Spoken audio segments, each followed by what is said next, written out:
আমরা যদি চাই আমাদের সবকিছু ঠিক থাকুক, আমাদেরকে দুইটা কাজ কম্পালসারি করতে হবে। তার মধ্যে একটা কাজ হচ্ছে শুকরিয়া। বলেন তো একটা কাজ কি? শুকরিয়া। এবার শুকরিয়া মানে কি? একটু একটু বলছি, শোনার চেষ্টা করবেন। শুকরিয়া মানে হচ্ছে আমরা যেটা বুঝি আলহামদুলিল্লাহ, শুকরিয়া। মনে রাখবেন, নামাজ শুকরিয়ার অংশ, রোজা শুকরিয়ার অংশ, যাকাতও শুকরিয়ার অংশ, হজও শুকরিয়ার অংশ, মা বাবার সেবা করাও শুকরিয়ার অংশ, বড়দেরকে সম্মান করাও শুকরিয়ার অংশ, ছোটদেরকে স্নেহ করাও শুকরিয়ার অংশ। কিভাবে? আপনি যে মা বাবাকে খাওয়াচ্ছেন, কামাচ্ছেন আপনি, কিন্তু আপনাকে মা বাবার খাবারটা আল্লাহ আপনার মাধ্যমে দিচ্ছেন। এবার আমরা জানি দিলে কমে, কিন্তু আল্লাহর জন্য দিলে বাড়ে। এবার আপনি 10,000 টাকার মধ্যে যখন 6,000 টাকা মা বাবার জন্য খরচ করেছেন, আল্লাহ তাআলা আপনার ইনকামের মধ্যে আগামী 2-3 মাসের মধ্যে আল্লাহ যখন চাইবে 10,000 কে 12,000 বানাই দিবে। আর 12,000 না বানাইলেও 10,000 এর ভিতরে 15,000 এর বরকত আল্লাহ দিবেই দিবে। সুবহানাল্লাহ। শুকরিয়া করলে কমে না বাড়ে? জোরে বলেন, শুকরিয়া করলে কমে না বাড়ে? বাড়ে। আল্লাহ বলছেন লা ইন শাকারতুম লা আযীদান্নাকুম, করো শুকরিয়া আমি তো বাড়াই দিব। সুবহানাল্লাহ। আরেকটা কাজ হচ্ছে বেশি বেশি ইস্তেগফার করা, ক্ষমা চাও। আল্লাহর কাছে ক্ষমা যত চাইবেন বন্ধ রাস্তা খুলতে থাকবে। যত ক্ষমা চাইবেন আপনার বিপদ তত দূর হতে থাকবে। যত ক্ষমা চাইবেন আপনার ধৈর্যের লেভেল তত বাড়তে থাকবে। সুবহানাল্লাহ। যত ক্ষমা চাইবেন তত আপনার দুশমনের অন্তরে আপনার প্রতি শ্রদ্ধা ভালোবাসা সৃষ্টি হতে থাকবে। যত আপনি ইস্তেগফার করতে থাকবেন আপনার সম্পদ কল্যাণময় ভাবে বাড়তে থাকবে। আপনি যত ইস্তেগফার করতে থাকবেন আপনার সন্তান সন্ততিদের মধ্যে বরকত আসবে। আপনি যতই ইস্তেগফার করতে থাকবেন ততই আপনি আল্লাহর রহমতের কাছে চলে যেতে থাকবেন। আর যতই রবের কাছে রহমতের কাছে যাওয়া যাবে ততই আমাদের জীবন অসুন্দর থেকে সুন্দর হতে থাকবে। আপনি যখন পানিটা হাত দিয়ে আস্তে আস্তে আস্তে আস্তে দৌত করছেন, এই দৌতটা করছেন আপনি নামাজের জন্য। খুব খেয়াল করবেন, নামাজটা জান্নাতের জন্য। এই জান্নাতের জন্য বাঁধা হয়ে দাঁড়িয়েছে আপনার গুনাহ। জান্নাতে যাওয়ার জন্য বাঁধা হয়ে দাঁড়িয়েছে গুনাহ। এখনো নামাজ পড়েন নাই, জাস্ট আপনি হাতটা দৌত করছেন। আল্লাহ তাআলা বলে, ফেরেশতারে আমার বান্দা যে হাত ধুচ্ছে সে ডান হাতে করা যত গুনাহ আছে সবগুলা ঝরিয়ে দাও। সুবহানাল্লাহ। এবার বান্দা যখন সেকেন্ডের ভিতরে বাম হাত দৌত শুরু করলো, আল্লাহ পাক বলে যে পানির ফোঁটার মাধ্যমে মাধ্যমে বাম হাতের গুনাহ দৌত করে দাও, বাম হাতের গুনাহ দৌত করে দাও। এবার কুলি করার সাথে সাথে মুখের গুনাহ পরিষ্কার, নাকের গুনাহ পরিষ্কার। এবার যখন চেহারার মধ্যে পানিটা মারলেন, যেটা ওযু করার জন্য পানি, ওই পানিটা দেওয়ার সাথে সাথে টপ টপ করে পানি ঝরছে আর গুনাহ ঝরছে, গুনাহ ঝরছে, গুনাহ ঝরছে, গুনাহ ঝরছে। এবার আপনি যখন ওযু করা শেষ করলেন, আপনার চেহারার গুনাহ মাফ, আপনার পায়ের গুনাহ মাফ, আপনার হাতের গুনাহ মাফ, আপনার কবজির গুনাহ মাফ, আপনার তালুর গুনাহ মাফ, আপনার চোখের গুনাহ মাফ, আপনার চেহারার গুনাহ মাফ। আল্লাহ এইভাবে করলা কেন? রব বলে যে তুই নামাজ যখন পড়বি তুই তখন আর জমিনে থাকবি না, তুই তো তখন আর মসজিদের দেওয়ালের সামনে থাকবি না। তুই নামাজ যখন দাঁড়াবি তখন তো আমি রবের সামনে দাঁড়াবি, আমি রবের সামনে দাঁড়াবি, তোর সাথে আর কোনো পর্দা থাকবে না। তুই যখন সিজদায় যাবি কপালটা তো মাটিতে লাগবে না, আমি রবের দরবারের মধ্যে লাগবে। সুতরাং তোকে যখন আনছি, গুনাহ মানে অপবিত্র, আমি তো আমার বান্দাকে অপবিত্র হয়ে আমার দরবার আসতে দিতে পারি না, তাই ওযুর মাধ্যমে তোকে পবিত্র করে নিলাম, তারপর আসা সুযোগ করে দিলাম। সুবহানাল্লাহ। দুনিয়ার লাভ আছে না নাই? পরকালীন লাভও, ধরুন পরকালীন লাভও আছে। এবার পরকালীন লাভটা তো বুঝতে পারলাম, দুনিয়ার লাভটা কি? যতবার আপনি পানিটা মুখে মারবেন, এখানে যেমন পশম আছে দেখা যায়, মুখেও পশম আছে কিন্তু দেখা যায় না। মুখেও পশম আছে কিন্তু দেখা যায় না। যেমন এটা দেখা যাচ্ছে কিন্তু নাকের এই পাশের গুলো কিন্তু দেখা যাচ্ছে না। আপনি যখন ক্লোজ ক্যামেরা দিয়ে দেখবেন, দেখবেন যে এখানে প্রত্যেকটা জায়গায় ছোট্ট ছোট্ট ছোট্ট লোম আছে, পশম আছে। পশম যেহেতু আছে গোড়াও আছে। কথা বলেন ঠিক কিনা? এবার আপনি যখন অজুর কারণে অজুর করার জন্য যখন মুখে পানিটা দিচ্ছেন, আপনারা জানেন পানির অপর নামই জীবন, আর প্রত্যেকটা কিছুরই জীবন হচ্ছে পানি। সুবহানাল্লাহ। এবার আপনার সেই অজুর কারণে দেওয়া মুখের উপর পানিটা পশমের গোড়ায় গোড়ায় পৌঁছে যাচ্ছে, নতুন ভাবে আপনার পশমগুলা সতেজ হওয়া শুরু করছে। সুবহানাল্লাহ। সেজন্য আপনারা নিজেরা একটু খেয়াল করে দেখবেন, আশা করি যদি মনোযোগ দিয়ে খেয়াল করতে পারেন, অজু করার পর পর কেমন জানি চেহারাটা একটু ফ্রেশ ফ্রেশ লাগে, একটু খেয়াল করে দেখবেন, তখন কিন্তু কোনো ফেস ওয়াশ ইউজ করা হয় না, সাধারণত সাবান ইউজ করা হয় না, কিন্তু কেমন যেন আপনি দেখবেন অজুটা করার সাথে সাথে আপনার চেহারাটার মধ্যে একটা ফ্রেশ ফ্রেশ একটা ভাব আছে। এবার আমি আপনাদেরকে কিছু প্রশ্ন করব, আপনারা উত্তর দিবেন। এই দুনিয়ার জন্য, এই সমাজের জন্য, এই জীবনের জন্য রাগ জিনিসটা কি ভালো নাকি খারাপ? খারাপ। হিংসা জিনিসটা কি ভালো না খারাপ? অহংকার কি আমাদের কল্যাণের নাকি অকল্যাণের? অকল্যাণ। এগুলো কি আমাদেরকে ভালো দেয় নাকি খারাপ দেয়? খারাপ। ঝগড়াঝাটি করলে কি লাভ আছে না লস আছে? মারামারি করলে কি লাভ আছে না লস আছে? কিন্তু আপনি একটু খেয়াল করে দেখবেন, অজুটা করার পর পর আপনার এমন ভাবে নিজের ভিতরে একটা পবিত্র পবিত্র ভাব লাগবে, নিজের ভিতর পবিত্র পবিত্র একটা এমন অনুভব হবে, আপনার কারো সাথে ঝগড়া করতেও ইচ্ছা করবে না, গালাগালি করতেও ইচ্ছা করবে না, মারামারি করতেও ইচ্ছা করবে না। বলেন না সুবহানাল্লাহ। একটু প্র্যাকটিস করে দেখবেন, হয়তো আমার সাথে আপনারা একমত পোষণ করতে পারেন না। অজুটা করার পরপরই কেমন যেন একটা ফ্রেশ ফ্রেশ, ব্রেন রিল্যাক্স, মন রিল্যাক্স, ফ্রেশ ফ্রেশ একটা ভাব। সুবহানাল্লাহ। এবার বলেন, অজুর ভিতরে পরকাল আছে? জোরে বলতে, পরকাল আছে, দুনিয়াও আছে, দুনিয়াও আছে। এবার আপনি রমজান মাসে রোজা রাখতে গেলেন, সেই রোজার মধ্যে সেহরি খেয়ে আপনি সারা দিন উপবাস থাকলেন, পেটকে কষ্ট দিলেন, তৃষ্ণাকে কষ্ট দিলেন, মনকে কন্ট্রোল করেছেন। এবার এগুলার একটা সওয়াব পরকালে আছে। আল্লাহ তাআলা বলে, আমার জন্য যেহেতু তুমি রোজা রাখছো, শুধু পরকালে নিবা কেন, দুনিয়াতেও নাও। আল্লাহ তাআলা বলছেন, বান্দা রোজাটা যেহেতু তুমি আমার জন্য রাখছো, শুধু পরকালে নিবা কেন, দুনিয়ার গুলাও নাও। এবার আপনি যখন বছরের পর বছর, মাসের পর মাস চেষ্টা করেও সিগারেট ছাড়তে পারেন নাই,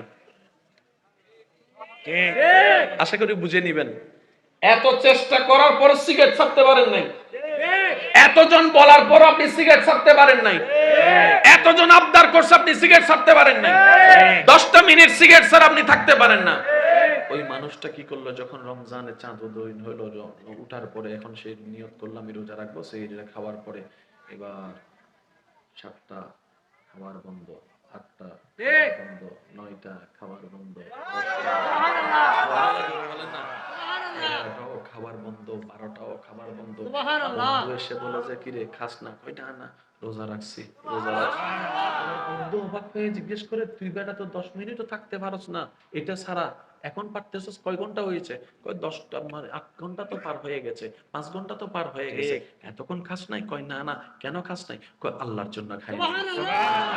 এবার বান্দা এই কথাটা বলার পর নিজে নিজে রিয়েলাইজ করছে, কি রে, আমি তো অক্টোবর মাসে না খেয়ে থাকতে পারি নাই, নভেম্বর মাসে না খেয়ে থাকতে পারি নাই, মুহররমে না খেয়ে থাকতে পারি নাই, আমি তো রবিউল সানিতে না খেয়ে থাকতে পারি নাই, আমি রমজানে পারলাম কিভাবে? তার মানে আমার আল্লাহ আমাকে বুঝাই দিচ্ছে, বান্দারে তুই যদি রমজান মাসে ঘন্টার পর ঘন্টা এই অভ্যাসটাকে বাদ দিয়ে থাকতে পারস, তুই চাইলে বাকি 11 মাসও থাকতে পারবি। সুবহানাল্লাহ।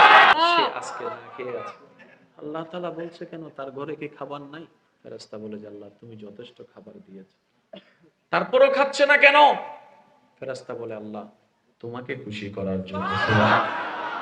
শুধু তোমাকে খুশি করার জন্য ফ্রিজ ভর্তি খাবার, তার হাত ওখানে যাচ্ছে না, বুক তৃষ্ণায় ফেটে যাচ্ছে, 3টা বোতল আছে ফ্রিজের, সে একটু স্পর্শ করছে না, সে তাকায় আছে কখন তোমার হুকুম আসবে, মুয়াজ্জিন আজান দিবে, মাগরিবের আজানের সাথে সাথে সে খাবার খাবে। সে বলছে জান চলে গেলে চলে যাক, আমি রোজা ভাঙবো না, তৃষ্ণায় জিহ্বা বের হলে হয়ে যাক, আমি রোজা ভাঙবো না। রব বলে যে আমি তো এইটাই দেখতে চাই, আমার বান্দা খুশি মনে আমার জন্য ত্যাগ দিতেই থাকবে, আমি আল্লাহ তাকে নিয়ামত বাড়াই দিতেই থাকবো। সুবহানাল্লাহ। রোজার ভিতরে দুনিয়াও আছে। এবার নিজের টাকা জমাইতে জমাইতে জমাইতে জমাইতে জমাইতে জমাইতে জমাইতে জমাইতে চলে গেছেন আল্লাহর ঘরে। সুবহানাল্লাহ। এখানে আমি একটা কথা ক্লিয়ার করি, আশা করি আমার উলামায়ে কেরাম হুজুরগণ আমার সাথে একমত হবেন। মক্কা মদিনা যেতে আসলে টাকা লাগে না। সুবহানাল্লাহ। ঠিক। ডাক লাগে, ডাক ডাক। সুবহানাল্লাহ। কারণ অনেক টাকাওয়ালা দেখেছি পারে নাই, আবার অনেক দেখেছি যার দুনিয়াবি তেমন কোনো সামর্থ্য নাই, আল্লাহর ঘর তাওয়াফ করছে। সুবহানাল্লাহ। আবার একবার দুবার নয়, আমার চোখে দেখাটা আমি বলি 5, 6 বার 7 বারও তাওয়াফ করার সুযোগ হয়েছে। আবার অনেক অর্থ সামর্থ্যবান ব্যক্তি অনেক দেশ ঘুরেছে, কিন্তু মক্কা মদিনা যেতে পারেনি। তো একজন জিজ্ঞেস করছে, ভাই বয়স তো অনেক হয়েছে, হ্যাঁ আপনি একটু হজটা করে আসলে ভালো হবে না? কই ইচ্ছা আছে, হ্যাঁ একটু কাজ গুছাই নি তারপরে যাব আর কি, একটু সবকিছু গুছাই নি তারপরে যাব আর কি। করতে করতে করতে করতে করতে যখন ব্যস্ততার ভিতরে এমন ভাবে সময় পার করছে আমার ভাই, আর খেয়াল করতে পারে নাই যে আমি উমরা করতে হজ করতে পারি না। এক কথায় আল্লাহর ঘরে হাজিরা দেওয়ার সৌভাগ্য আমার হয় না। যখন শরীরটা একদম বার্ধক্য হয়ে গেল, কোনো কাজকর্ম নাই, ছেলেদেরকে দায়িত্ব বুঝাই দিয়েছে, মেয়েদেরকে বিয়ে দিয়ে দায়িত্ব বুঝাই দিয়েছে, যখন সে একা হয়ে গেছে, এবার তার মাথায় মনে আসছে, তার স্মরণ আসছে যে আল্লাহকে ভুলে গিয়েছে, এখন সেই আল্লাহর কথাই বারবার মনে পড়তেছে। কারণ এখন তার আশেপাশে কেউ নাই, যে কামিয়েছে সবকিছু যাদের জন্য তাদেরকে দিয়ে দিয়েছে, এখন তো তার আর কোনো কাজ নাই। কারণ ম্যানেজিং ডাইরেক্টর ছেলে, অমুক ফ্যাক্টরির মালিক মেজো ছেলে, অমুক দোকানের মালিক সেজো ছেলে, এখন তার হাতে তেমন কিছু নাই। এবার আমার ভাই ঘরে বসে আছে, এখন তার কোনো ডিউটি নেই, মিটিং নেই, কাজ নেই, ফ্যাক্টরি নেই, কোনো কিছু নেই, ছেলেরাই সবকিছু সামলাচ্ছে। এবার দিন একা, দুপুর একা, বিকেল একা, রাত একা, একা একা একা। এবার দেখে যে ছেলেদের মেয়েদের জন্য এত কিছু করেছে, তারাও দুনিয়ার ব্যস্ততায় এমন ভাবে ডুবে গিয়েছে, উনি যেরকম ওনার মা বাবার খবর নেওয়ার টাইম পায় নাই, আজকে ছেলে মেয়েরাও ওনার খবর নেওয়ার কোনো টাইম পাচ্ছে না। এটা একটু দুনিয়ার নিয়ম। এবার উনি চেয়ারে, রকিং চেয়ারে ডুলতে ডুলতে ভাবতেছে, আচ্ছা সবকিছুতে তো আমি লাভ লোকসান হিসাব করে লাভের ভাগটাকে বেশি দেখেছি, আচ্ছা চলি আজকে একটু নিজের জীবনের লাভ লোকসানের হিসাব করি। এবার যখন উনি টোটাল হিসাব টান দিল, দেখলো পরিশ্রম ওনার, লাভ হয়েছে অন্যের। ঠিক, কারণ সন্তান এটা যতই আপন হোক, অন্য আর অন্য, আপন নয় এটা অন্য, বললে তো কবরের মধ্যে আর যাচ্ছে না, হাসরও তো সাপোর্ট দিবে না। এগুলো তো দুনিয়ার সামান্য একটা অভিনয় মাত্র। আপন বলতে কেউ নাই, যাদের জন্য করেছে সবাই অন্য, ছেলে অন্য, মেয়ে অন্য, আবার বিয়ে করার পর তারা আলাদা হয়ে, ভাই ভাইও আলাদা হয়ে, সবকিছু যেটা হচ্ছে আর কি। এবার টোটাল হিসেবে দেখলেন উনি একা। এবার যখন ওনার ফিল হয়েছে আমি তো একা, আমার তো কেউ নাই, এবার স্মরণ করতেছে ওই আল্লাহর কথা। এখন তার উপায় নাই। আল্লাহ তাআলা এমন রহমান, এত বছর পরে যখন আল্লাহকে স্মরণ করছে, আল্লাহর সাথে সাথে ফাজকুরুনি আযকুরুকুম, আল্লাহর সাথে সাথে ডাকে সাড়া দিয়ে বলে, বান্দা কিরে আমাকে ডাকছো কেন? সুবহানাল্লাহ। ফেরেশতা জিজ্ঞেস করে, আল্লাহ সে বছরের বছর তোমার কথা মনে করে নাই, আজকে এত বছর পরেও মনে করছে, তাও আবার ঠেকাই পড়ে, তুমি সাড়া দিচ্ছ কেন? রব বলে যে আমি তো রহমান, আমি তো রহিম, আমি তো রউফ, আমি তো গাফফার। সুবহানাল্লাহ। হাজার হোক না, বান্দাটা তো আমার। সুবহানাল্লাহ। আজকে সবাই তাকে ছেড়ে দিয়েছে, আমি কি তাকে ছেড়ে দিতে পারি? সুবহানাল্লাহ। আমি তো পারি না। বান্দা বল। এবার বান্দা বলে যে আল্লাহ ভুল করছি। সুবহানাল্লাহ। বুঝতে পারি নাই, কিন্তু এখন বুঝতে পারছি ভুল করছি, অনেক ভুল। সুবহানাল্লাহ। আল্লাহ আমি দুনিয়ার মধ্যে এমন ভাবে মত্ত ছিলাম যে এটা যে ভুলটা ভুল বুঝার জন্য আমার সে বুঝটাও হয়নি। সুবহানাল্লাহ। কিন্তু এখন বুঝতে পারতেছি আল্লাহ মারাত্মক ভুল করছি, আসলে করার জন্য দরকার ছিল তোমার জন্য করেছি অন্যের জন্য, আজকে লাথি খাচ্ছি। আল্লাহ তাআলা বলে যে ভুল বুঝতে পারছো, এতদিন যা করছো আমাকে স্মরণ না করে যে ভুল করছো বুঝতে পারছো? বান্দা বলে যে আল্লাহ বুঝতে পারছি। আল্লাহ তাআলা বলে যে তুই তওবা কর, আমি মাফ করে দিচ্ছি। এবার বান্দা জিজ্ঞেস করে, মাওলা বছরের পর বছর, মাসের পর মাস, সপ্তাহের পর সপ্তাহ, দিনের পর দিন তোমাকে স্মরণ করি না, আজকে এক ডাকেই তুমি আমার স্মরণে সাড়া দিয়েছো। সুবহানাল্লাহ। রব বলে যে এটাই তো তোকে বোঝা দরকার, এটাই তো বোঝা দরকার, আমি রবের চাইতে আপন তোদের জন্য আর কেউ নাই। নবী রাহমাতুল লিল আলামিনের চাইতে আপন উম্মত তোদের জন্য আর কেউ নাই। সুবহানাল্লাহ। দুনিয়া কর, আমাদেরকে ভুলিস না, দুনিয়াতে মজা, আমাদেরকে ফেলে দিস না, আমাদেরকে রাখ, অন্তরে রাখ, স্মরণে রাখ। দুনিয়াও চলবে, আখিরাতও সজ্জিত হয়ে যাবে। আমরা কিছু কথাকে নিজের গায়ের উপর টেনে নিই, অথচ আমাদের বলেই নাই, কিন্তু আমি নিজে থেকে টেনে নিচ্ছি। আমার টেনে নিলাম কেন? নিশ্চয় ভিতরে, আমার ভিতরে এটা আছে। তো বলার মানে কি, যদি কখনো দেখেন এরকম কোন কথা আপনাকে ইনসাল্ট করছে, আঘাত করছে, কষ্ট দিচ্ছে, আমি বলবো রাগ না করে একটু ব্রেক দিয়ে ভেবে দেখবেন, কিরে আমার কষ্ট লাগলো কেন? হুজুর তো সুদের বিপক্ষে না কথা বলছে, আমার কেন গায়ে লাগলো? নিশ্চয় এটা আমার ভিতর আছে, তার মানে এটা আমাকে পরিবর্তন করতে হবে। কেন করব? নিজের ভালোর জন্য। দুনিয়া তো যেন ভালো হয়, আখিরাত তো যেন ভালো হয়, আমি নিজের ভালোর জন্য এই চেষ্টা আমাকে করতেই হবে। বলেন সুবহানাল্লাহ।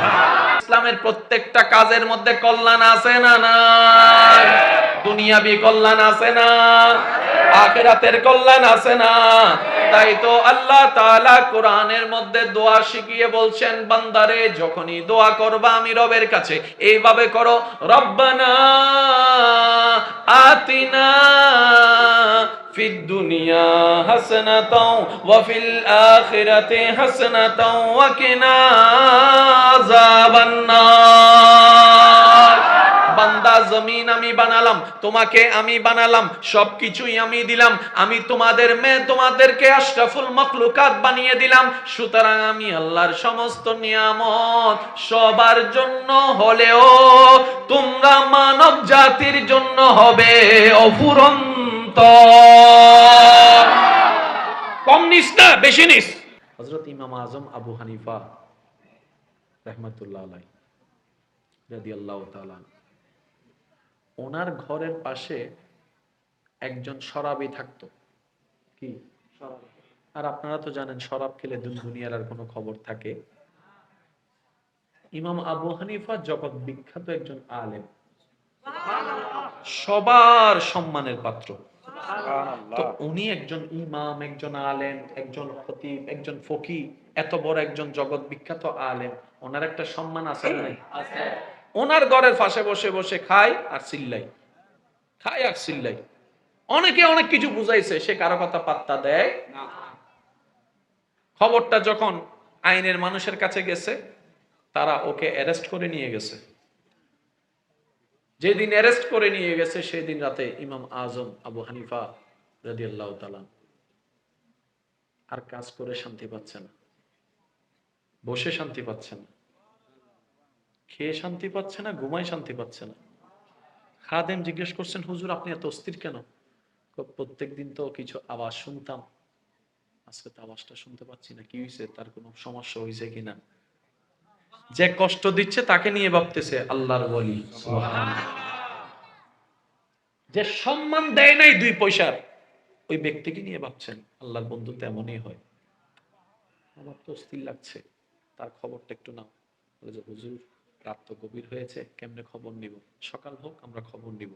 সকাল হওয়ার পরে যখন খবর নিতে গেলেন, খবর নিয়ে জানতে পারলেন ওনার কারণে ওনার পরিবারের মানুষ পর্যন্ত বিরক্ত হয়ে গেছে। শেষ পর্যন্ত নালিশ করার পরে ওনাকে জেলের মধ্যে অ্যারেস্ট করা হয়েছে। হযরত ইমাম আবু হানিফা রাদিয়াল্লাহু তাআলা 1 সেকেন্ড আর দেরি করে নাই, দ্রুত জেলখানায় চলে গেছে। সুবহানাল্লাহ। এবার জেলখানায় যাওয়ার পরে সবাই তো ওনাকে চিনে, সম্মান করে। ওনার এই ফতোয়ার উপরে তো রায় হয়। সবাই দেখে অবাক, হুজুর আপনি এখানে? আমাদেরকে টাকা পাঠালে আমরাই চলে যেতাম, আপনি আসলেন কেন? আমার একজন মানুষ আছে। আপনার মানুষ জেলখানায়? আগেরকার জেলখানার মধ্যে তরবিয়ত হতো, অর্থাৎ খারাপ ঢুকলে ভালো হয়ে বের হতো। জেলখানা মানে শুধু ভয়ের কারখানা নয়, জেলখানা মানে খারাপ কেন ছিল, ভালো কেমনে হবে সেটা শিখানো। এটা আমাদের থেকে উঠে যাওয়ার কারণে এখন জেলখানাতেও কেউ ভয় পায় না। 3 মাস এমনে চলে আসবে, 6 মাস এমনে চলে আসবে, আমি তো জামিনে বের হয়ে যাব। সুর যদি 10 ডিগ্রি ঢুকে, ওখানে ঢুকার পরে আরো চোর ডাকাইতের সাথে পরিচয় হয়ে সে আরো 100 ডিগ্রি হয়ে বের হয়। তো যার কারণে দিন দিন অপরাধের মাত্রা বাড়ছে। তো সেজন্য আমরা বলি ইসলামী আইনের দরকার নাই, করতে না চাইলে ইসলামী আইনের দরকার নাই, কিন্তু সমাজ রাষ্ট্র ভালো রাখার জন্য অন্তত ইসলামী আইনের পরামর্শগুলোকে একটু ফলো করেন না। খারাপকে কিভাবে ভালো করা যায়। হযরত ওমর ফারুক রাদিয়াল্লাহু তাআলা অর্ধ পৃথিবীর শাসক, এমনি কথা নয় তো। এক জায়গা থেকে অর্ধ পৃথিবী শাসন করা, একটা হুকুম দেওয়া, সবাই মান্য করা, এটা আল্লাহর রহমত ছাড়া সম্ভব? তো যতই আইন বলেন, যতই কিছু বলেন, আল্লাহর রহমত ছাড়া কিচ্ছু কখনো গোছানো হবে না। এবার উনি সেখানে গেলেন, যাওয়ার পরে যখন সবাই লজ্জিত হয়ে গেল, হুজুর আপনি এখানে আসলেন, কারণ জেলখানা মানে খারাপ জায়গা, অপরাধের জায়গা। ওই ওই মানুষটাকে নিতে আসছি। হুজুর ওই মানুষটা না আপনাকে কষ্ট দেয়? আবু হানিফা রাদিয়াল্লাহু তাআলা বলে, আমি কি আপনাদেরকে বলছি?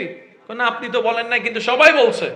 ওর কারণে আপনি ইবাদত করতে পারেন না, ওর কারণে আপনি নামাজ পড়তে পারেন না, ওর কারণে আপনি কিতাব লিখতে পারেন না, মাসালা করতে পারেন না। আমি তো বলি নাই। হুজুর আপনার কারণে তো ধরে নিয়ে আসছি। ছেড়ে দাও। সে চিল্লাইলে আমার ভালো লাগে, ও কালকে রাত্রে চিল্লাই নাই, আমার শান্তি লাগে। এবার যখন ওনাকে জেলখানা থেকে বের করা হলো, উনি বের হয়ে যখন ইমাম আজমের চেহারাটা দেখলেন, ওই শরাবী ব্যক্তিটা ভিতরে ভিতরে একটা লজ্জাবোধ চলে আসছে।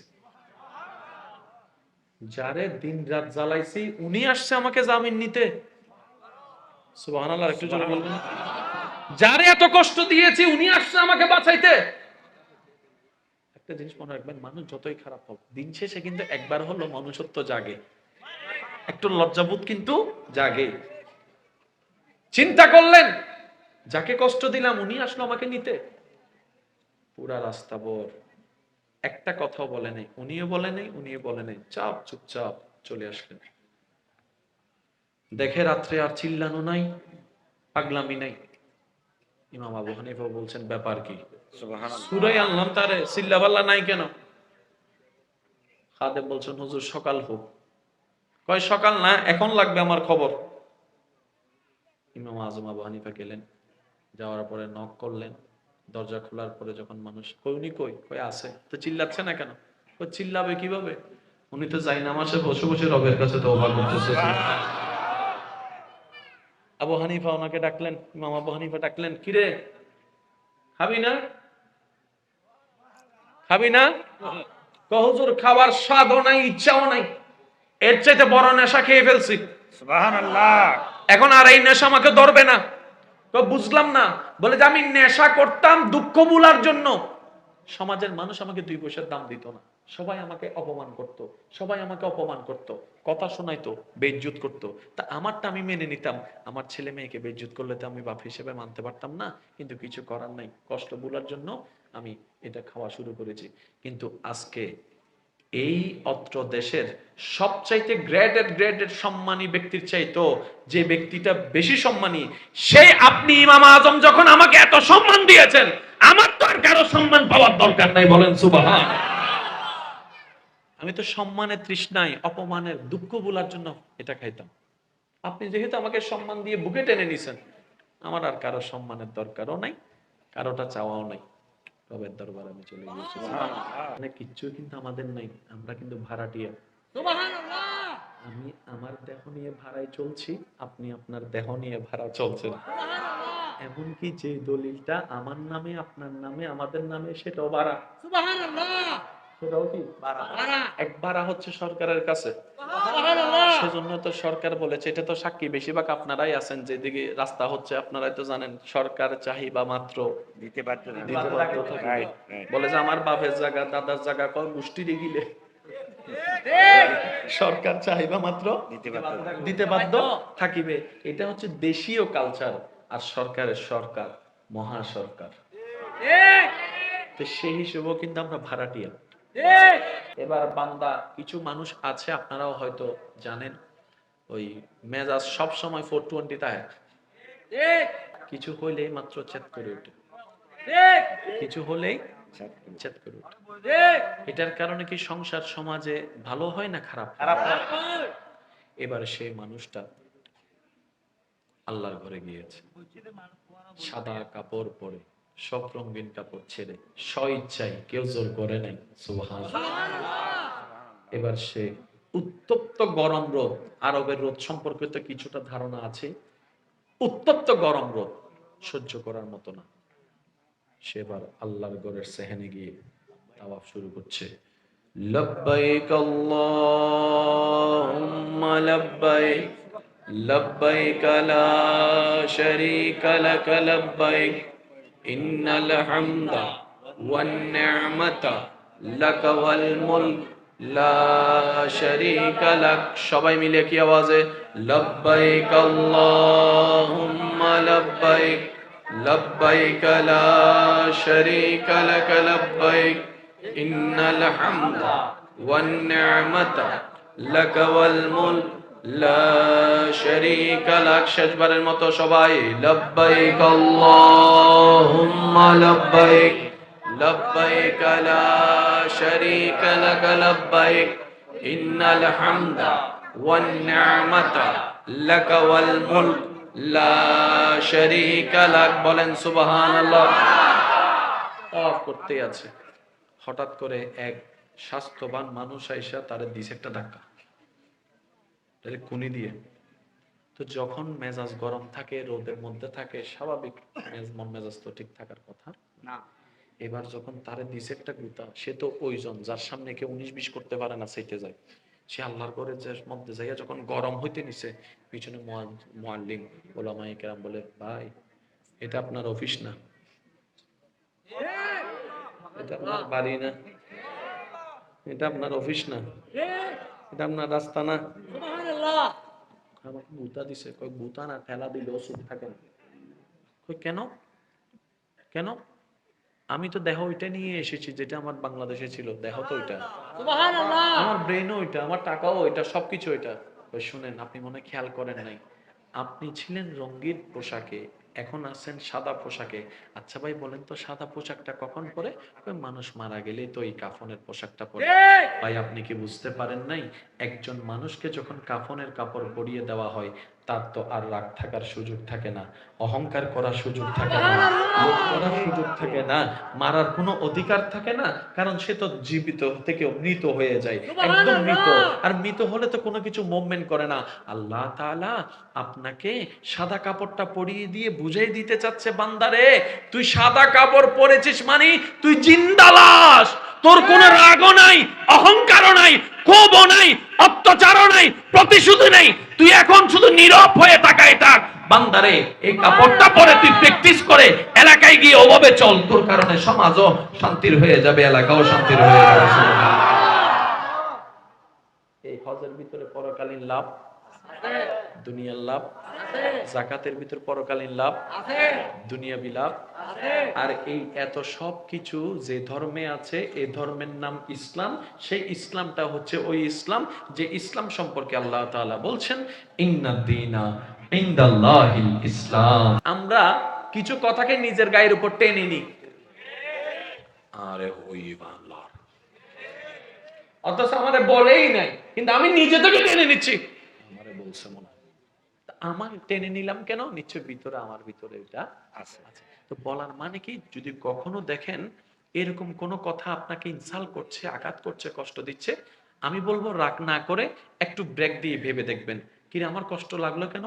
হুজুর তো সুদের বিপক্ষে না কথা বলছে, আমার কেন গায়ে লাগলো? নিশ্চয় এটা আমার ভিতর আছে, তার মানে এটা আমাকে পরিবর্তন করতে হবে। কেন করব? নিজের ভালোর জন্য। দুনিয়া তো যেন ভালো হয়, আখিরাত তো যেন ভালো হয়, আমি নিজের ভালোর জন্য এই চেষ্টা আমাকে করতেই হবে। বলেন সুবহানাল্লাহ। আর একটু জোরে বলেন সুবহানাল্লাহ। তাহলে এবার আওয়াজ দিয়ে বলেন, ইসলামের প্রত্যেকটা কাজের মধ্যে কল্যাণ আছে না নাই? দুনিয়াবি কল্যাণ আছে না? আখিরাতের কল্যাণ আছে না? তাই তো আল্লাহ তাআলা কোরআনের মধ্যে দোয়া শিখিয়ে বলছেন, বান্দারে যখনই দোয়া করবা আমি রবের কাছে এইভাবে করো, রব্বানা আতিনা ফিদ দুনিয়া হাসানাতাও ওয়া ফিল আখিরাতি হাসানাতাও ওয়া কিনা আযাবান নার। বান্দা জমিন আমি বানালাম, তোমাকে আমি বানালাম, সবকিছুই আমি দিলাম, আমি তোমাদেরকে আশরাফুল মাখলুকাত বানিয়ে দিলাম। সুতরাং আমি আল্লাহর সমস্ত নিয়ামত সবার জন্য হলেও তোমরা মানব জাতির জন্য হবে অফুরন্ত। কম নিস না, বেশি নিস। সুবহানাল্লাহ। এবছর আমদর্জি না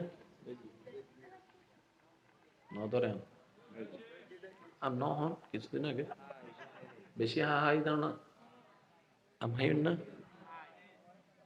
বেকাম সিরাঙ্গ দইজি না রাজশাহী, দিনাজপুর,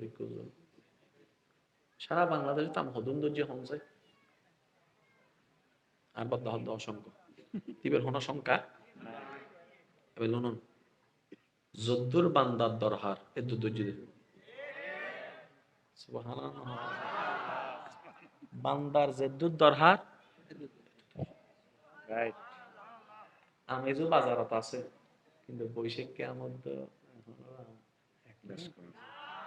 গাছর আমি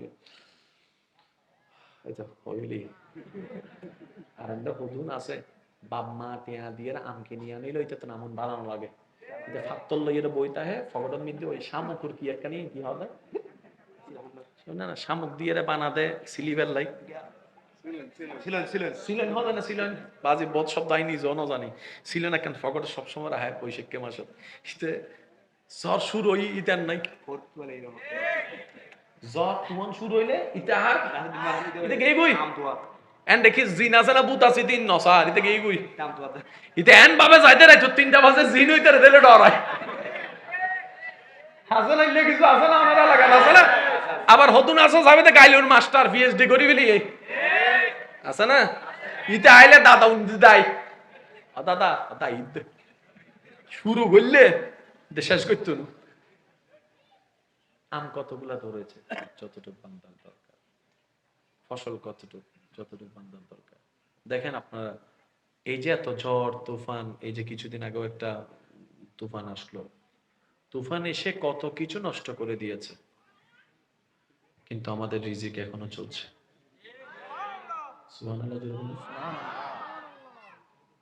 আল্লাহর চাইতে বড় রাজ্জাক আর কেউ? আর এই রিজিকের দায়িত্ব নিয়ে আছেন কে? আল্লাহ। যেহেতু রিজিকের দায়িত্ব নিয়ে আছেন, আমাদের আর টেনশন করার দরকার নেই, কিন্তু আমাদের কিছু দায়িত্ব আছে। তার মধ্যে প্রথম নম্বর দায়িত্ব হচ্ছে আমাদেরকে শুকরিয়া আদায় করতে হবে বেশি বেশি। সুবহানাল্লাহ জোরে বলেন। আমরা যদি চাই আমাদের সবকিছু ঠিক থাকুক, আমাদেরকে 2টা কাজ কম্পালসারি করতে হবে। তার মধ্যে একটা কাজ হচ্ছে শুকরিয়া। বলেন তো একটা কাজ কি? শুকরিয়া। এবার শুকরিয়া মানে কি? একটু একটু বলছি, শোনার চেষ্টা করবেন। শুকরিয়া মানে হচ্ছে আমরা যেটা বুঝি আলহামদুলিল্লাহ, শুকরিয়া। মনে রাখবেন, নামাজ শুকরিয়ার অংশ, রোজা শুকরিয়ার অংশ, যাকাত শুকরিয়ার অংশ, হজ শুকরিয়ার অংশ, মা বাবার সেবা করাও শুকরিয়ার অংশ, বড়দেরকে সম্মান করাও শুকরিয়ার অংশ, ছোটদেরকে স্নেহ করাও শুকরিয়ার অংশ। কিভাবে? আপনি যে মা বাবাকে খাওয়াচ্ছেন, কামাচ্ছেন আপনি, কিন্তু আপনাকে মা বাবার খাবারটা আল্লাহ আপনার মাধ্যমে দিচ্ছেন। এবার আমরা জানি দিলে কমে, কিন্তু আল্লাহর জন্য দিলে বাড়ে। এবার আপনি 10,000 টাকার মধ্যে যখন 6,000 টাকা মা বাবার জন্য খরচ করেছেন, আল্লাহ তাআলা আপনার ইনকামের মধ্যে আগামী 2-3 মাসের মধ্যে আল্লাহ যখন চাইবে 10,000 কে 12,000 বানিয়ে দিবে। আর 12,000 না বানাইলেও 10,000 এর ভিতরে 15,000 এর বরকত আল্লাহ দিবেই দিবে। সুবহানাল্লাহ। শুকরিয়া করলে কমে না বাড়ে? জোরে বলেন, শুকরিয়া করলে কমে না বাড়ে? বাড়ে। আল্লাহ বলছেন লা ইন শাকারতুম লা আযীদান্নাকুম, করো শুকরিয়া আমি তো বাড়াই দিব। সুবহানাল্লাহ। আরেকটা কাজ হচ্ছে বেশি বেশি ইস্তেগফার করা, ক্ষমা চাওয়া। আল্লাহর কাছে ক্ষমা যত চাইবেন বন্ধ রাস্তা খুলতে থাকবে। যত ক্ষমা চাইবেন আপনার বিপদ তত দূর হতে থাকবে। যত ক্ষমা চাইবেন আপনার ধৈর্যের লেভেল তত বাড়তে থাকবে। সুবহানাল্লাহ। যত ক্ষমা চাইবেন তত আপনার দুশমনের অন্তরে আপনার প্রতি শ্রদ্ধা ভালোবাসা সৃষ্টি হতে থাকবে। যত আপনি ইস্তেগফার করতে থাকবেন আপনার সম্পদ কল্যাণময় ভাবে বাড়তে থাকবে। আপনি যত ইস্তেগফার করতে থাকবেন আপনার সন্তান সন্ততিদের মধ্যে বরকত আসবে। আপনি যতই ইস্তেগফার করতে থাকবেন ততই আপনি আল্লাহর রহমতের কাছে চলে যেতে থাকবেন। আর যতই রবের কাছে রহমতের কাছে যাওয়া যাবে ততই আমাদের জীবন অসুন্দর থেকে সুন্দর হতে থাকবে। সুবহানাল্লাহ। আর একটু জোরে বলেন সুবহানাল্লাহ। তো শেষ একটা কথা বলে আপনি আপনাদের থেকে বিদায় নিব। আশা করি কথাটা মনের কান দিয়ে শুনবেন। হযরত ইমাম আজম আবু হানিফা রাহমাতুল্লাহ আলাইহি রাদিয়াল্লাহু তাআলা, ওনার ঘরের পাশে একজন শরাবী থাকতো। কি শরাবী? আর আপনারা তো জানেন শরাব খেলে দুনিয়ার আর কোনো খবর থাকে। ইমাম আবু হানিফা জগৎ বিখ্যাত একজন আলেম, সবার সম্মানের পাত্র। তো সুবহানাল্লাহ। উনি একজন ইমাম, একজন আলেম, একজন খতিব, একজন ফকি, এত বড় একজন জগৎ বিখ্যাত আলেম, ওনার একটা সম্মান আছে না নাই? ওনার ঘরের পাশে বসে বসে খায় আর চিল্লাই, খায় আর চিল্লাই। অনেকে অনেক কিছু বুঝাইছে, সে কারো কথা পাত্তা দেয় না। খবরটা যখন আইনের মানুষের কাছে গেছে, তারা ওকে অ্যারেস্ট করে নিয়ে গেছে। যেদিন অ্যারেস্ট করে নিয়ে গেছে সেদিন রাতে ইমাম আজম আবু হানিফা রাদিয়াল্লাহু তাআলা আর কাজ করে শান্তি পাচ্ছে না, বসে শান্তি পাচ্ছে না, খেয়ে শান্তি পাচ্ছে না, ঘুমায় শান্তি পাচ্ছে না। খাদেম জিজ্ঞেস করছেন, হুজুর আপনি এত অস্থির কেন? প্রত্যেক দিন তো কিছু আওয়াজ শুনতাম, আজকে তো আওয়াজটা শুনতে পাচ্ছি না, কি হয়েছে, তার কোনো সমস্যা হয়েছে কিনা। যে কষ্ট দিচ্ছে তাকে নিয়ে ভাবতেছে আল্লাহর ওয়ালি। সুবহানাল্লাহ। যে সম্মান দেয় নাই 2 পয়সার, ওই ব্যক্তিকে নিয়ে ভাবছেন আল্লাহর বন্ধু তেমনই হয়।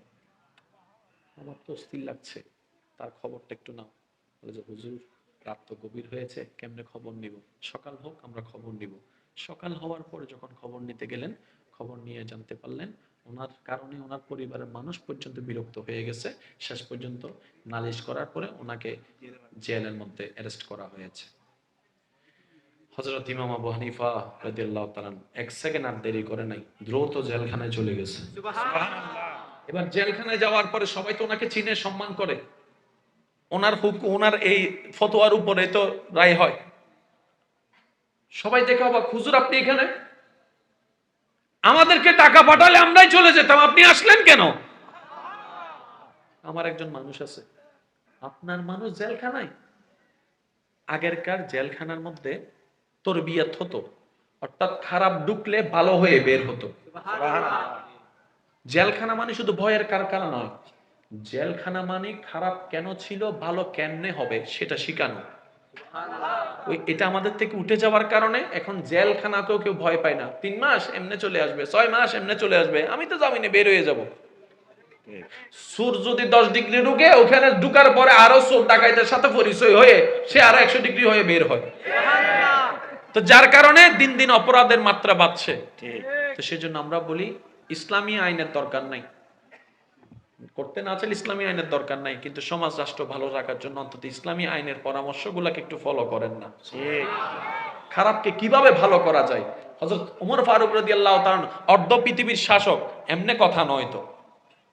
এক জায়গা থেকে অর্ধ পৃথিবী শাসন করা, একটা হুকুম দেওয়া, সবাই মান্য করা, এটা আল্লাহর রহমত ছাড়া সম্ভব? তো যতই আইন বলেন, যতই কিছু বলেন, আল্লাহর রহমত ছাড়া কিচ্ছু কখনো গোছানো হবে না। এবার উনি সেখানে গেলেন, যাওয়ার পরে যখন সবাই লজ্জিত হয়ে গেল, হুজুর আপনি এখানে আসলেন, কারণ জেলখানা মানে খারাপ জায়গা, অপরাধের জায়গা। ওই ওই মানুষটাকে নিতে আসছি। হুজুর ওই মানুষটা না আপনাকে কষ্ট দেয়? সুবহানাল্লাহ।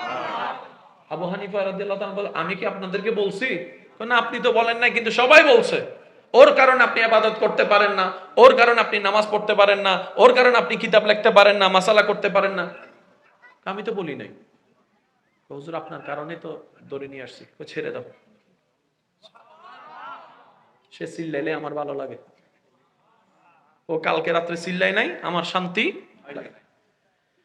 এইবার যখন ওনাকে জেলখানা থেকে বের করা হলো, উনি বের হয়ে যখন ইমাম আজমের চেহারাটা দেখলেন, ওই শরাবী ব্যক্তিটা ভিতরে ভিতরে একটা লজ্জাবোধ চলে আসছে। যারে দিন রাত জ্বালাইছি উনি আসছে আমাকে জামিন নিতে। সুবহানাল্লাহ, একটু জোরে বলবেন না? যারে এত কষ্ট দিয়েছি উনি আসছে আমাকে বাঁচাইতে। একটা জিনিস মনে রাখবেন, মানুষ যতই খারাপ হোক, দিন শেষে কিন্তু একবার হলো মনুষ্যত্ব জাগে, একটু লজ্জাবোধ কিন্তু জাগে। চিন্তা করলেন, যাকে কষ্ট দিলাম উনি আসলো আমাকে নিতে।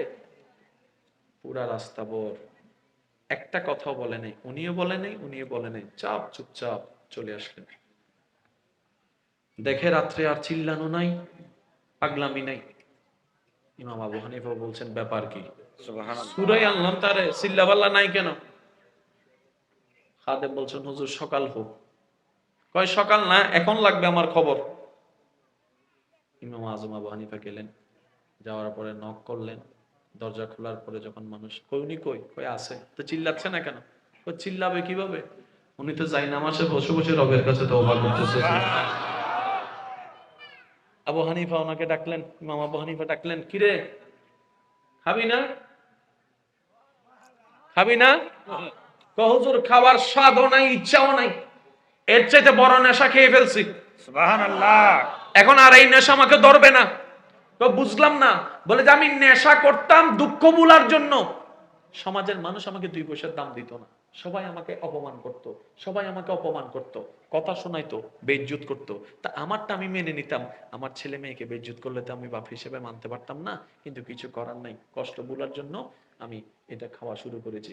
কিন্তু আজকে এই অত্র দেশের সবচাইতে গ্রেডেড সম্মানী ব্যক্তির চাইতো যে ব্যক্তিটা বেশি সম্মানী, সেই আপনি ইমাম আজম যখন আমাকে এত সম্মান দিয়েছেন, আমার তো আর কারো সম্মান পাওয়ার দরকার নাই, বলেন সুবহান। আমি তো সম্মানের তৃষ্ণায়, অপমানের দুঃখ ভোলার জন্য এটা খাইতাম। আপনি যেহেতু আমাকে সম্মান দিয়ে বুকে টেনে নিছেন, আমার আর কারো সম্মানের দরকারও নাই, কারোটা চাওয়াও নাই। রবের দরবারে আমি চলে গিয়েছি। আল্লাহ আমাদের সবাইকে কবুল করুক, আমিন। ওয়া আখিরু দাওয়ানা আলহামদুলিল্লাহি রাব্বিল আলামিন। সুবহানাল্লাহ। এখানে কিচ্ছু কিন্তু আমাদের নাই, আমরা কিন্তু ভাড়াটিয়া। সুবহানাল্লাহ। আমি আমার দেহ নিয়ে ভাড়ায় চলছি, আপনি আপনার দেহ নিয়ে ভাড়া চলছেন। সুবহানাল্লাহ। এমনকি যে দলিলটা আমার নামে, আপনার নামে, আমাদের নামে, সেটাও ভাড়া। সুবহানাল্লাহ। সেটাও কি ভাড়া? এক ভাড়া হচ্ছে সরকারের কাছে।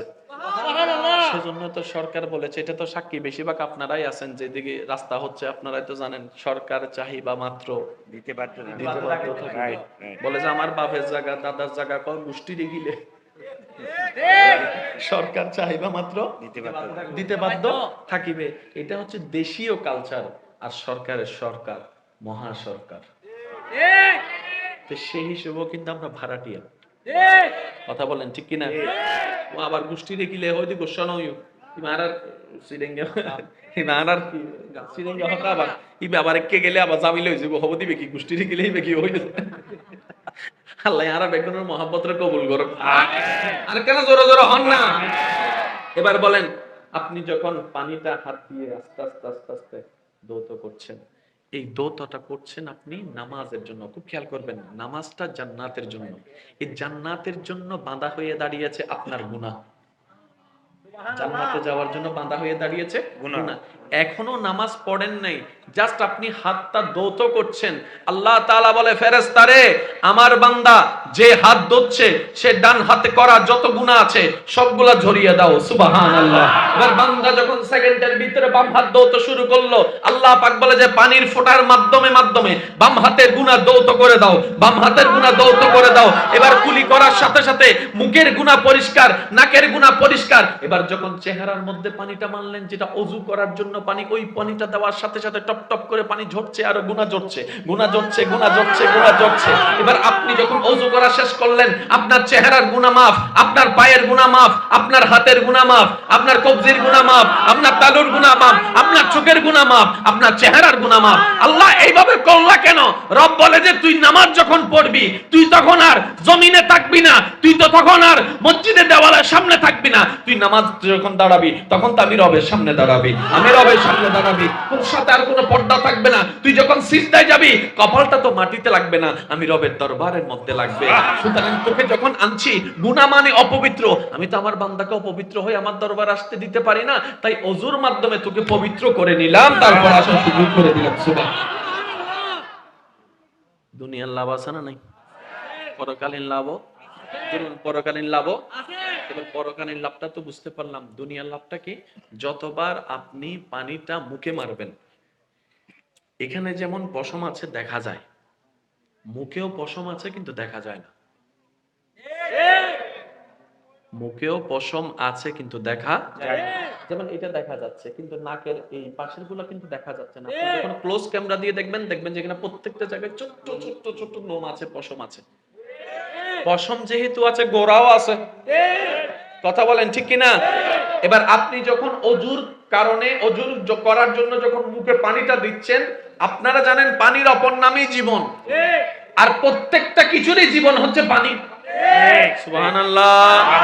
এবার আপনার সেই অজুর কারণে দেওয়া মুখের উপর পানিটা পশমের গোড়ায় গোড়ায় পৌঁছে যাচ্ছে, নতুন ভাবে আপনার পশমগুলা সতেজ হওয়া শুরু করছে। সুবহানাল্লাহ।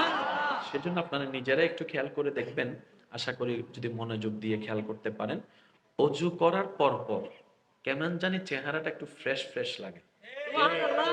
একটু খেয়াল করে দেখবেন, তখন কিন্তু কোনো ফেস ওয়াশ ইউজ করা হয় না, সাধারণত সাবান ইউজ করা হয় না, কিন্তু কেমন যেন আপনি দেখবেন অজুটা করার সাথে সাথে আপনার চেহারাটার মধ্যে একটা ফ্রেশ ফ্রেশ একটা ভাব আছে।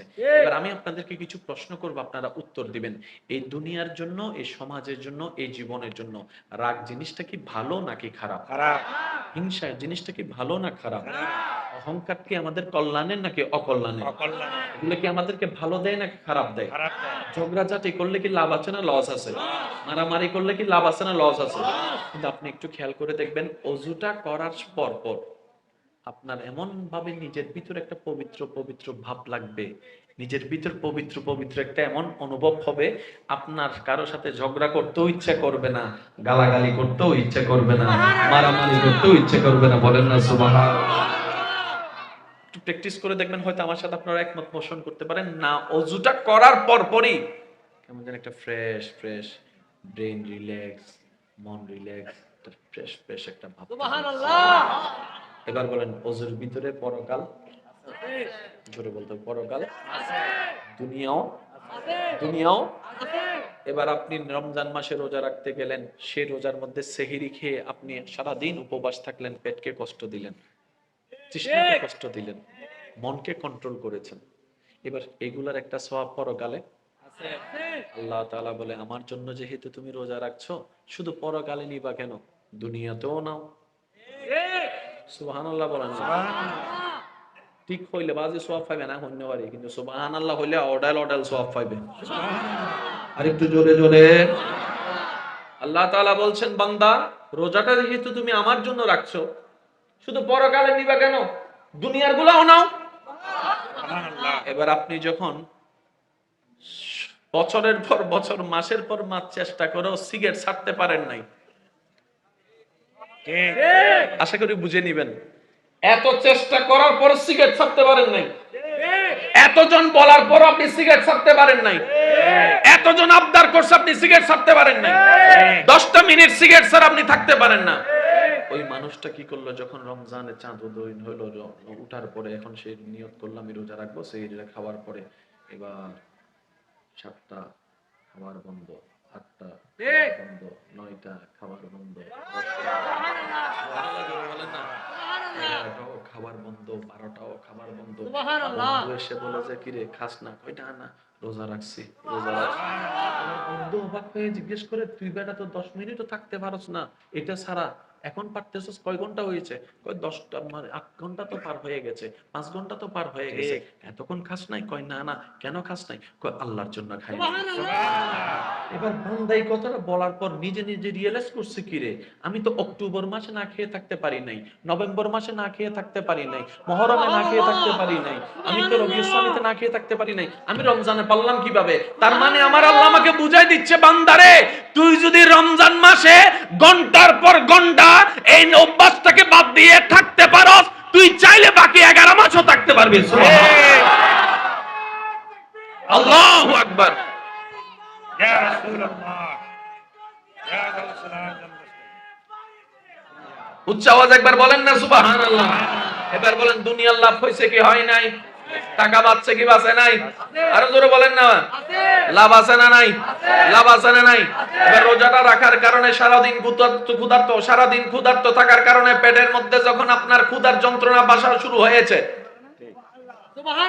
পেটের পোকাগুলা বারবার আপনাকে ইঙ্গিত দিচ্ছে, খা খা খা, আপনি বললেন আমার রবের হুকুম ছাড়া, পেট বলছে খা, মন বলছে খাইস না, পেটে বলছে খা, মন বলছে খাইস না। এই যুদ্ধ শুরু দুপুর 2টা থেকে, 2:30 থেকে। অনেকে তো এমনও আছে, দুপুর বেলা যখন তৃষ্ণায় বুক ফাইটা যায়, মনে মনে চিন্তা করে 3 বোতল ফ্রিজ ঢুকে দিন রাজি।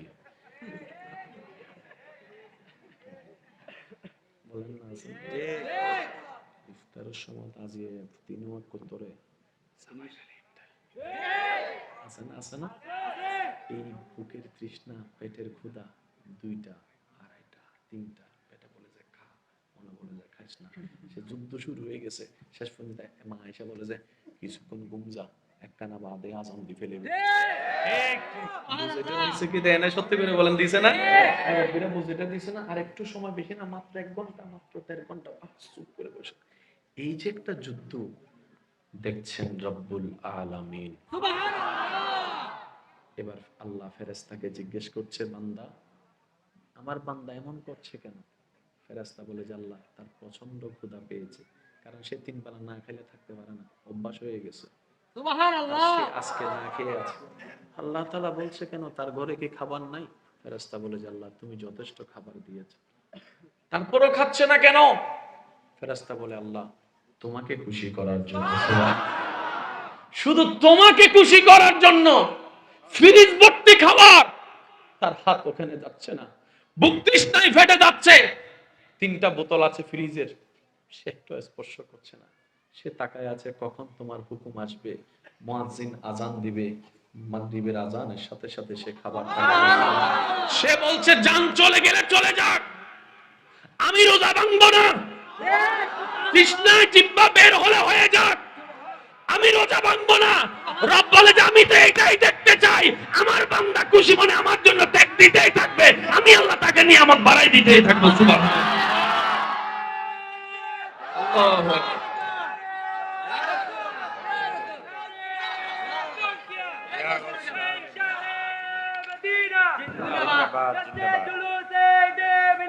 Zindabad, zindabad. Zindabad.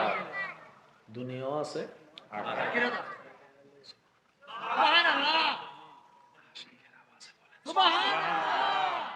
এমন ভাবে সুবহানাল্লাহ বলেন যেভাবে বললে আপনি বলে আপনার মন খুশি হয়ে যাবে।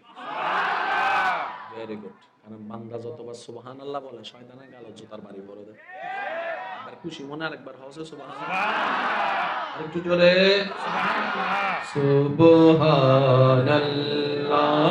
সুবহানাল্লাহ, সুবহানাল্লাহ,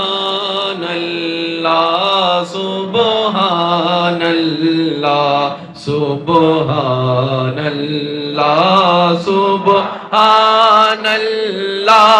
সুবহানাল্লাহ, সুবহানাল্লাহ।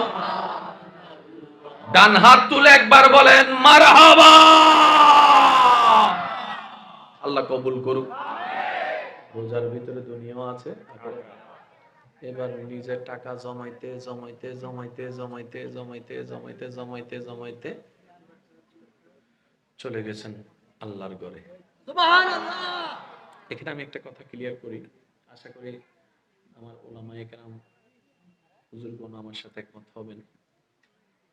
মক্কা মদিনা যেতে আসলে টাকা লাগে না, সুবহানাল্লাহ। ঠিক। ডাক লাগে, ডাক ডাক। সুবহানাল্লাহ। কারণ অনেক টাকাওয়ালা দেখেছি পারে নাই, আবার অনেক দেখেছি যার দুনিয়াবি তেমন কোনো সামর্থ্য নাই, আল্লাহর ঘর তাওয়াফ করছে। আবার একবার দুবার নয়, আমার চোখে দেখাটা আমি বলি 5-6 বার 7 বারও তাওয়াফ করার সুযোগ হয়েছে। আবার অনেক অর্থ সামর্থ্যবান ব্যক্তি অনেক দেশ ঘুরেছে, কিন্তু মক্কা মদিনা যেতে পারে পারেনি। তো একজন জিজ্ঞেস করছে, ভাই বয়স তো অনেক হয়েছে, হ্যাঁ আপনি একটু হজটা করে আসলে ভালো হবে না? কই ইচ্ছা আছে, হ্যাঁ একটু কাজ গুছাই নি তারপরে যাব আর কি, ঠিক। একটু সবকিছু গুছাই নি তারপরে যাও। যাব আর কি। করতে করতে করতে করতে করতে যখন ব্যস্ততার ভিতরে এমন ভাবে সময় পার করছে আমার ভাই, আর খেয়াল করতে পারে নাই যে আমি উমরা করতে হজ করতে পারি না। এক কথায় আল্লাহর ঘরে হাজিরা দেওয়ার সৌভাগ্য আমার হয় না। যখন শরীরটা একদম বার্ধক্য হয়ে গেল, কোনো কাজকর্ম নাই, ছেলেদেরকে দায়িত্ব বুঝাই দিয়েছে, মেয়েদেরকে বিয়ে দিয়ে দায়িত্ব বুঝাই দিয়েছে, যখন সে একা হয়ে গেছে, এবার তার মাথায় মনে আসছে, তার স্মরণ আসছে যে আল্লাহকে ভুলে গিয়েছে, এখন সেই আল্লাহর কথাই বারবার মনে করতেছে। কারণ এখন তার আশেপাশে কেউ নাই। যে কামিয়েছে সবকিছু, যাদের জন্য তাদেরকে দিয়ে দিয়েছে, এখন তো তার আর কোনো কাজ নাই, কারণ ম্যানেজিং ডাইরেক্টর ছেলে, ঠিক অমুক ফ্যাক্টরির মালিক মেজো ছেলে, ঠিক অমুক দোকানের মালিক সেজো ছেলে। ঠিক এখন তার হাতে তেমন কিছু নাই। এবার আমার ভাই ঘরে বসে আছে, এখন তার কোনো ডিউটি নেই, মিটিং নেই, কাজ নেই, ফ্যাক্টরি নেই, কোনো কিছু নেই, ছেলেরাই সবকিছু সামলাচ্ছে। এবার দিন একা, দুপুর একা, বিকেল একা, রাত একা, একা একা একা। এবার দেখে যে ছেলেদের মেয়েদের জন্য এত কিছু করেছে, তারাও দুনিয়ার ব্যস্ততায় এমন ভাবে ডুবে গিয়েছে, উনি যেরকম ওনার মা বাবার খবর নেওয়ার টাইম পায় নাই, আজকে ছেলে মেয়েরাও ওনার খবর নেওয়ার কোনো টাইম পাচ্ছে না। এটা একটু দুনিয়ার নিয়ম। এবার উনি চেয়ারে, রকিং চেয়ারে ডুলতে ডুলতে ভাবতেছে, আচ্ছা সবকিছুতে তো আমি লাভ লোকসান হিসাব করে লাভের ভাগটাকেই বেশি দেখেছি, আচ্ছা চলি আজকে একটু নিজের জীবনের লাভ লোকসানের হিসাব করি। এবার যখন উনি টোটাল হিসাব টান দিল, দেখলো পরিশ্রম ওনার, লাভ হয়েছে অন্যের। ঠিক ঠিক কারণ সন্তান এটা যতই আপন হোক, অন্য আর অন্য, এটা আপন নয়, এটা অন্য। বললে তো কবরের মধ্যে আর যাচ্ছে না, হাসরও তো সাপোর্ট দিবে না না এগুলো তো দুনিয়ার সামান্য একটা অভিনয় মাত্র। আপন বলতে কেউ নাই, যাদের জন্য করেছে সবাই অন্য, ছেলে অন্য, মেয়ে অন্য, আবার বিয়ে করার পর তারা আলাদা হয়ে, ভাই ভাইও আলাদা হয়ে সবকিছু যেটা হচ্ছে আর কি। ঠিক এবার টোটাল হিসেবে দেখলেন উনি একা। এবার যখন ওনার ফিল হয়েছে আমি তো একা, আমার তো কেউ নাই, এবার স্মরণ করতেছে ওই আল্লাহর কথা। এখন তার উপায় নাই। আল্লাহ তাআলা এমন রহমান, এত বছর পরে যখন আল্লাহকে স্মরণ করছে, আল্লাহর সাথে সাথে ফাজকুরুনি আযকুরুকুম, আল্লাহর সাথে সাথে ডাকে সাড়া দিয়ে বলে, বান্দা কিরে আমাকে ডাকছো কেন? সুবহানাল্লাহ ফেরেশতা জিজ্ঞেস করে, আল্লাহ সে বছরের বছর তোমার কথা মনে করে নাই, আজকে এত বছর পরেও মনে করছে, তাও আবার ঠেকাই পড়ে, তুমি সাড়া দিচ্ছ কেন? রব বলে যে আমি তো রহমান, আমি তো রহিম, আমি তো রউফ, আমি তো গাফফার। সুবহানাল্লাহ হাজার হোক না, বান্দাটা তো আমার। সুবহানাল্লাহ আজকে সবাই তাকে ছেড়ে দিয়েছে, আমি কি তাকে ছেড়ে দিতে পারি? সুবহানাল্লাহ আমি তো পারি না। বান্দা বল। এবার বান্দা বলে যে আল্লাহ ভুল করছি, সুবহানাল্লাহ বুঝতে পারি নাই, কিন্তু এখন বুঝতে পারছি ভুল করছি, অনেক ভুল করছি। সুবহানাল্লাহ আল্লাহ আমি দুনিয়ার মধ্যে এমন ভাবে মত্ত ছিলাম যে এটা যে ভুলটা ভুল বুঝার জন্য আমার সে বুঝটাও হয়নি, সুবহানাল্লাহ কিন্তু এখন বুঝতে পারতেছি আল্লাহ মারাত্মক ভুল করছি।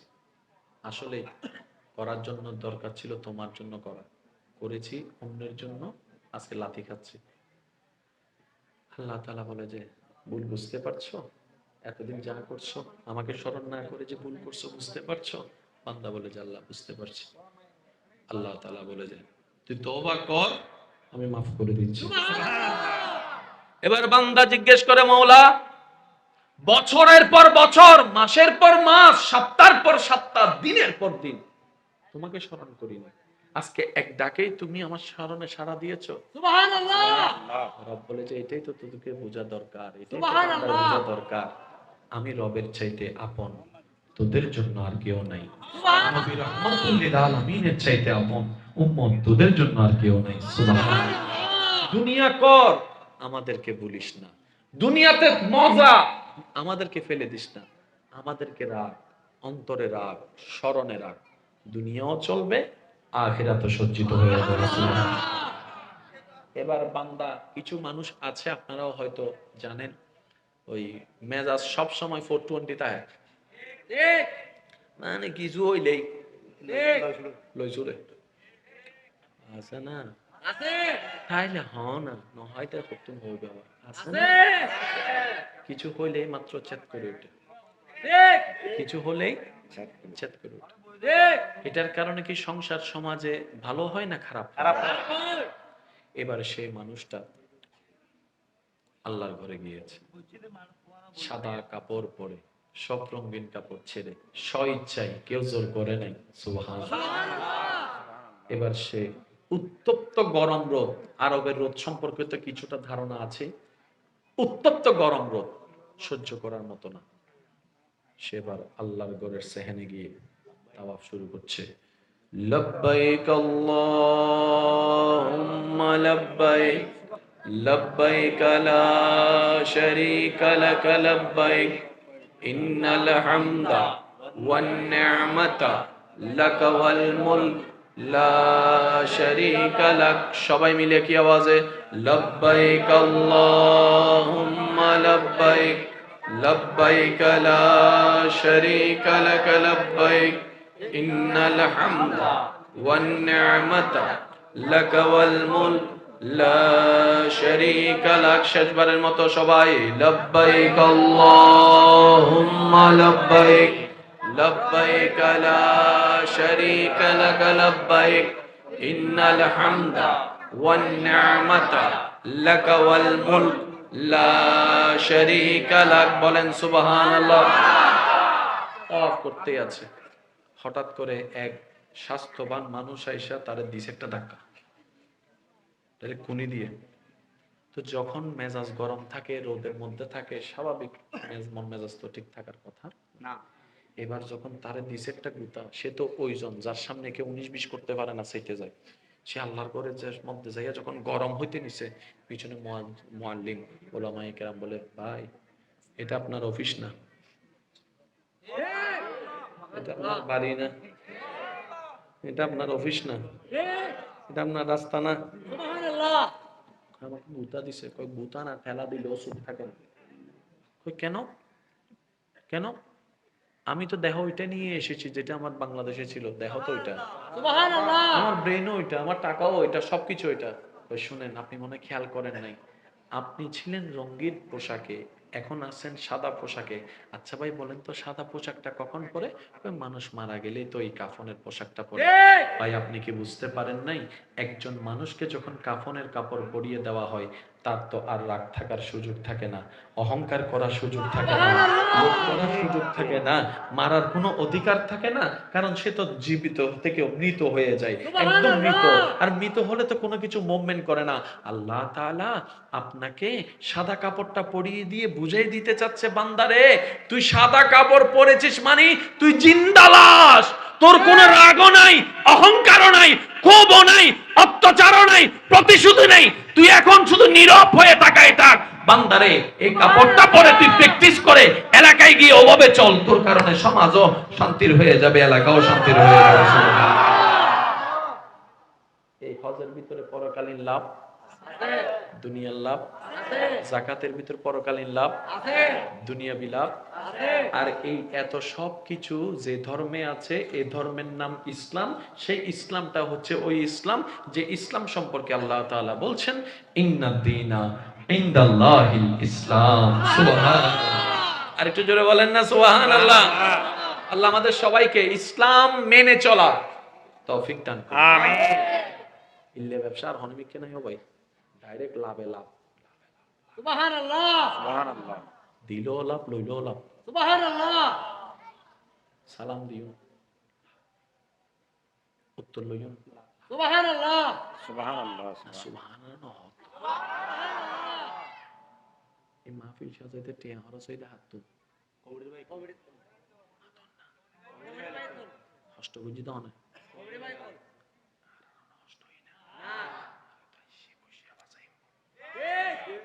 আর আগে লই তারা দেখতে পারিব না। না।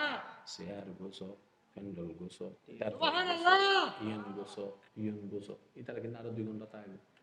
ঠিক ঠিক। সুবহানাল্লাহ। কিন্তু আস্তে আস্তে বান্ধব গো বাবার দেন আচ্ছা সাজাই তারা কষ্ট বুঝি তারা টেহা দি খরচ বুঝি তারা আয় দেয় লাভ কি, আর কোনো লাভ হবো না, আর কোনো লাভ হবো না। সুবহানাল্লাহ।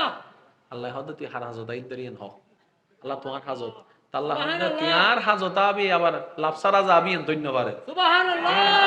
ইতারা সাজাই এরে দুরিয়ে যেদিন সব তোরা আয় এরে বই এরে আওয়াজ দিয়ে রে দিন সব। আর নাই আল্লাহর বান্দারা থমতি বলে হনো শব্দ ইয়া রহমান ইয়া রহিম ইয়া সত্তার ইয়া গফার ইয়া রহমান ইয়া রহিম ইয়া সত্তার ইয়া গফার তুম हो पालनहार।